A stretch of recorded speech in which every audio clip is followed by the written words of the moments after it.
สวัสดีครับวันนี้พี่ตีมีไรเตอร์โปมาอันบ็อกให้เพื่อนๆดูกันอยู่นี่เองหากพร้อมแล้วตามไปชมกันสำหรับใครที่เพิ่งดูครั้งแรกสามารถพบกับพี่ตีได้ในช่องเชตโตบีช่องเกี่ยวกับการรีวิวแกดเจ็ตและก็การถ่ายภาพนี่คือเจ้าไรเตอร์โปพร้อมอ c เซสซอรี่ฟิลเตอร์เซตบานดอร์ไรเตอร์โปจุดเด่นมากๆของมันก็คือได้ CRI ถึง 95ถ้าจะให้บอกก็คือมันใกล้เคียงกับแสงธรรมชาติมากๆในขณะที่เล็กและก็สว่างมากๆถึง 1,200 รูเมนนั่นเองปั๊บ Studio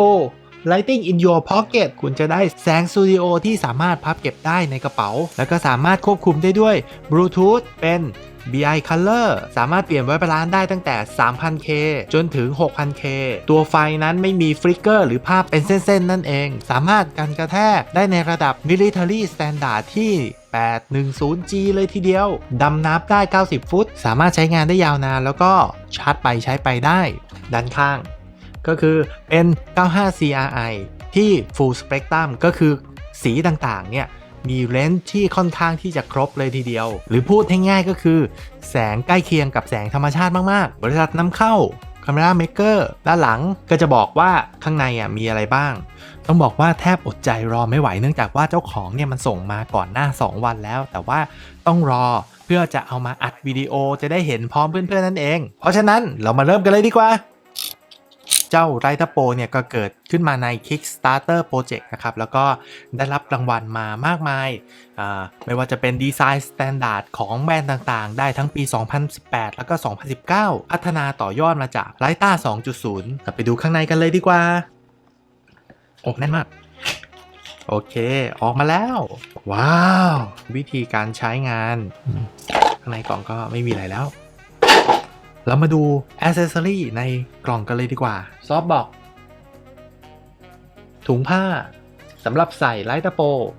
โกโปรเมาส์พร้อมน็อตขนาด2หุ่นสายชาร์จไมโคร USB แล้วก็ฮอตชูเมาส์ขนาด2หุ่นแล้วก็ส่วนสำคัญที่จะขาดไม่ได้เจ้าไลท์ตะโป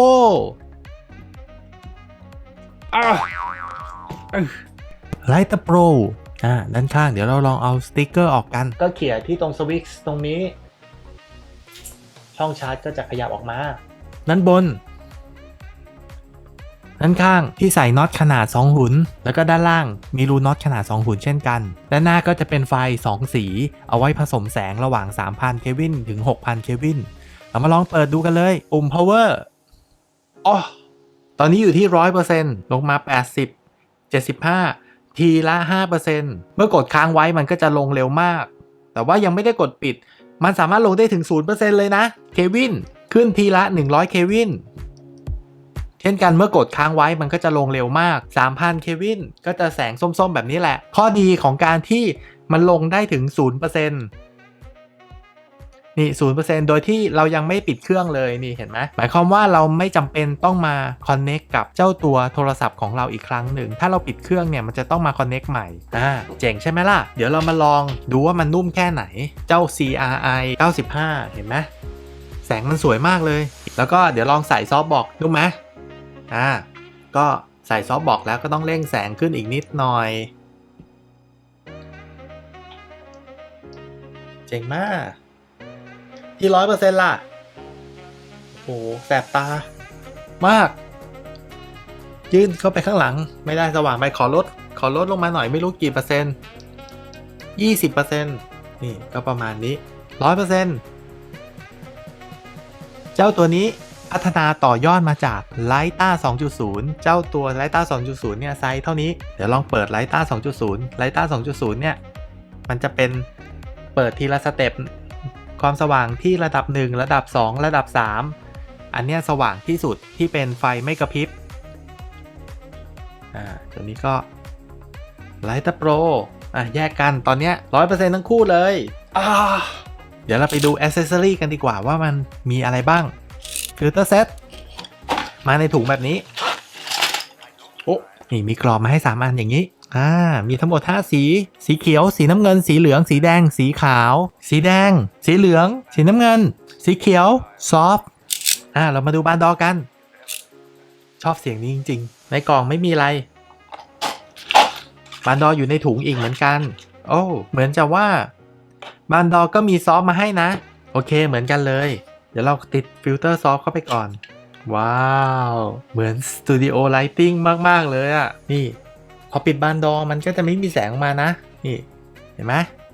เจ้าบานดอเนี่ยมันสามารถควบคุม